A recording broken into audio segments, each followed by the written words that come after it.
Welcome back to Orange Hat Reviews. We're going to be talking about Final Fantasy VII today. Concerns and likes, basically. Uh, let's start with a little bit of news on the remake. To rehash some of the news, back when they revealed Barrett and his voice, people the SJWs started complaining. Oh, it's so racist that they made his voice like a stereotypical black guy. It's like, oh my god, really? Shut up! If you actually know the character, they actually complain that that he's the kind of person that would run out on his daughter, and it's like, those are the kind of people who have never played the original game Final Fantasy VII. Because anybody who knows anything about Barrett knows that he cares a great deal about his adoptive daughter.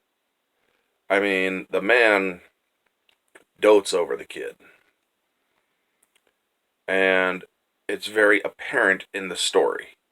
Very apparent. I mean, when there's a moment in the Final Fantasy VII game where they literally drop a section of the higher city on top of the lower slum city to try to kill Avalanche, which is Barrett's freedom fighter group, and they fail for the most part because Barrett, Cloud, and Tifa are still alive. Yes, the others are dead, but Jesse, Wedge, and the other guy. But yeah, they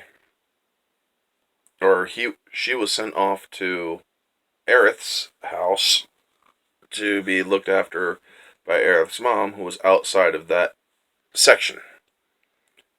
But once they dropped the section, he was flipping out. And he was screaming her name, and he thought that she was dead. But when he found out she was alive, he said, "Mission be damned, we're going to see my daughter." So yeah, those who complain that Bear's a stereotypical black guy and probably doesn't care much about his kid or kind of person that would walk out on a kid, it's like, you guys don't know shit. Now they did Tifa's reveal. And Tifa, as many people my age and a little older, they all loved Tifa because she had the big chest. I can't say the other words because YouTube is getting crazy right now with all the, "Oh, my feelings are hurt, you should be banned." And they have actually gotten rid of a lot of channels and videos for saying very innocent things. Things that are not so, well, anyway, moving on. They're doing stupid stuff. But I just recently saw the footage of Tifa, and I'm like, I'm not seeing a problem here. Yes, they shrunk her area a little bit, and whatnot. She looks good, but I also noticed that they put sports bras on her. Not just one, but I think two sports bras underneath that shirt. And for those who don't know, sports bras compress the chest area so that if you have larger chest area, it doesn't get in the way of what you're doing. Tifa is a fist fighter. She is a martial artist. They made her more realistic in this one. Because the graphics of the old game, as good as they were at that time, you could sometimes see that her arms are going into her chest area. Or, yeah, those. But they made them smaller. Not too small. I mean, I think they're actually good balance for somebody who's a fighter. And people are still complaining online. They're like, "You made them too small," or "They're still too big." Basically mixed complaints. Some people are saying, "Oh, the incels are complaining because they're too small or they shrunk her chest." It's like, I don't know who these incels are that you're talking about because I got no complaint. Now, yeah, there are some gamers who are hardcore fans of the original that say they could have made them just a tiny bit bigger, but you know what? That's personal preference. People are allowed to have personal preference. Now, we're going to get into the likes of this remake. I like how they updated the graphics. I like how it's current technology. I like the combat mode, the combat theater, basically, where they're fighting enemies and whatnot. It's more first person or, well, third person, and you get to, I'm guessing, switch back and forth between characters. I like the combat graphics. It's no longer, or it kind of seems like the turn system that they had in the original, but it's not the same layout. It's 3D arena. You are moving around. You are getting out of the way of attacks and this and that. It's like Final Fantasy VII Dirge of Cerberus. You are moving around and whatnot, and that is awesome because it shows that they are thinking bigger. It can't just be the or the turn system anymore because it's just not realistic, and they added a more realistic feel, and I like it. I really do. Um, I also like how they did the big robot monster or robot boss in the Shinra mansion or the Shinra generator area. That thing looks pretty damn dope, and they show that it's going to take a lot more to defeat it than just one or two or three hits, depending on your level. And I really like how they upped the, well, I already said graphics, but it just looks good. The cinematics are great. The story is pretty on par with the main story. They have a little bit of changes here and there with the Tifa reveal, where she's kind of questioning herself whether they're going too far. She didn't have that insecurity in the original, not that I remember. But then again, I had the American version, not the Japanese version, because I can't read Japanese. Now, some concerns I have for Final Fantasy VII Remake. It's episodic, meaning they're not releasing the whole story all at once. They're going to do it in segments. Like the first 5 to 10% is what you're going to get in the first game. And they're going to gradually release it over the years. So if you have a PlayStation 4, that I believe this remake is being done for, or made for,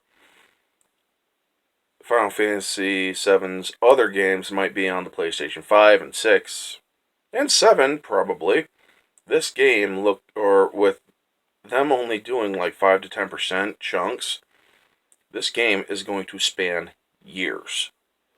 That is a concern for many gamers because many gamers don't want to have to continue spending and spending and spending on one game. It's a genius idea on the marketing and whatnot for the business of Square Enix and whatnot, but it leaves a lot of room for concern. Hopefully they will uh hopefully they will explain this stuff further down. They'll give the community a little bit more answers and whatnot. Also, I haven't seen any evidence of this, so it's not really a concern, but um there's still always going to be the concern that they do take a certain SJW route with certain things, but I haven't seen any evidence that they're going to, so I'm putting that on the back burner because the SJW agenda has been ruining a lot of things, movies and whatnot, and entertainment. They ruined Mortal Kombat 11. The Mortal Kombat games were, or one of their staples was scantily clad women. And they went completely the opposite direction with MK11. It had a decent story, and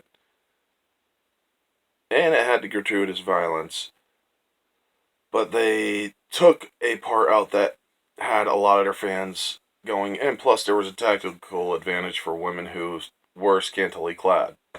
If you don't know what I'm saying, then that's your problem.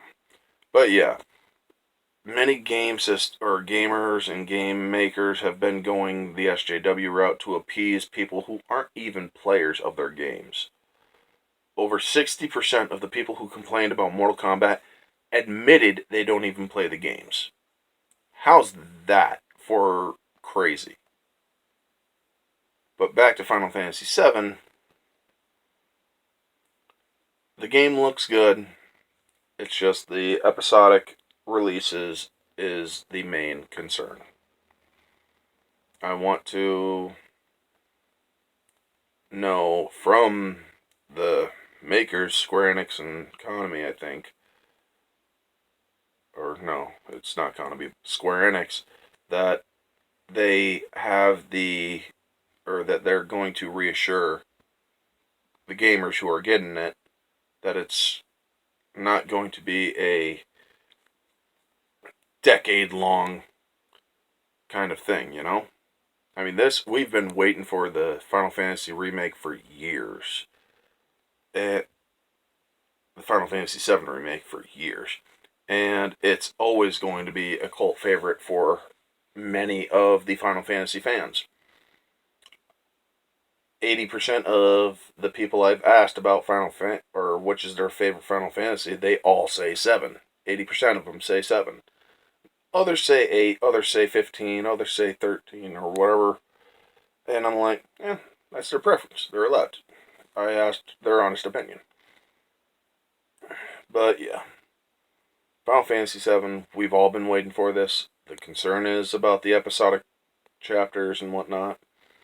I really hope they don't compress the story too much with these episodic releases, because that's usually what they end up doing. They compress it, and it's like, this world that they created in Final Fantasy VII was very rich.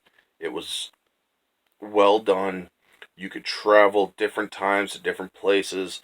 You could go back to different places. You had to in certain areas. It's just, you gotta make it, just do it right, and please don't screw it up. So far, the game looks great. So yeah, that's the video anyway. If you guys like this video, like, comment, subscribe, share, all that jazz. This has been Orange Hat Reviews, and I'll catch you all on the next one.